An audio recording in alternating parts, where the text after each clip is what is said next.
Hello, tell us your name and where you work.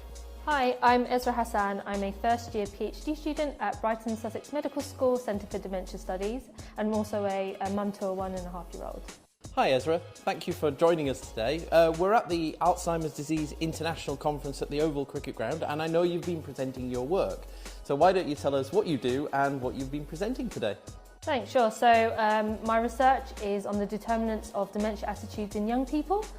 So there's a lot of evidence that there's factors associated with dementia attitudes that lead to stigma, and one of the ways that we can tackle dementia stigma is through raising awareness. But in order to do this, we need to understand the factors that lead to the formation of these attitudes.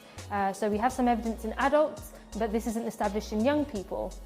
So one of the things that I'm looking to do is to understand how these factors form how these attitudes form in the first place, and then sort of move towards having an evidence-based intervention to be able to implement in policy. So we know, for example, how much contact is required to be able to change attitudes towards dementia, how much knowledge, what kind of knowledge, and things like that. So effectively today I've been presenting my secondary data analysis and my structural equation model, which kind of shows the different factors interacting together. So for example, how empathy and contact and gender may influence negative or positive attitudes. And so I'm going to then take this and look at it longitudinally in adolescent cohorts.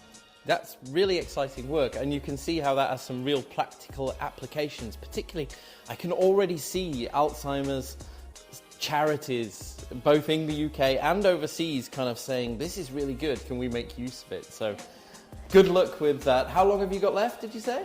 Well, so I'm in my first year, so two whole years left. You've got a while to go. And of course, you mentioned there that you're a working mum. How do you manage that? Are you full-time on your PhD as well? Yes, so I'm a full-time PhD. I have childcare some days, my parents help some days. Mondays I don't have childcare, but it really helps to have a really supportive supervisors. You know, I think if you need support or that sort of thing, it's important that you seek to see, you know, extra funding or how your institution can support you. So for me, I'm really lucky where I am because I have really good support. Do you have a top tip for anybody out there that's struggling at the moment to cope with family life and studies, which I know so many people do? I think it's a super unpredictable thing, so the only top tip I have is, you know, just make sure that you speak openly and transparently. So for example, when I'm struggling on days or childcare gets cancelled, the first thing I do is I speak to my supervisor and see kind of, you know, how I can have that support. So definitely just find somebody you can speak to and can identify with to seek help. And we know that there's a long hours culture with being an early career researcher, but also as well, there's a lot of flexibility, right? I mean, do you make use of that?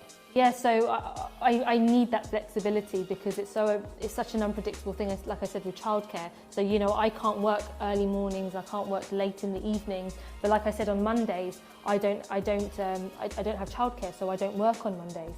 So that's provided me that flexibility, and not all you know, institutions might be like that. So, you know, I feel very lucky where I am because they've given me that flexibility to be able to manage childcare and still be able to pursue a full-time PhD.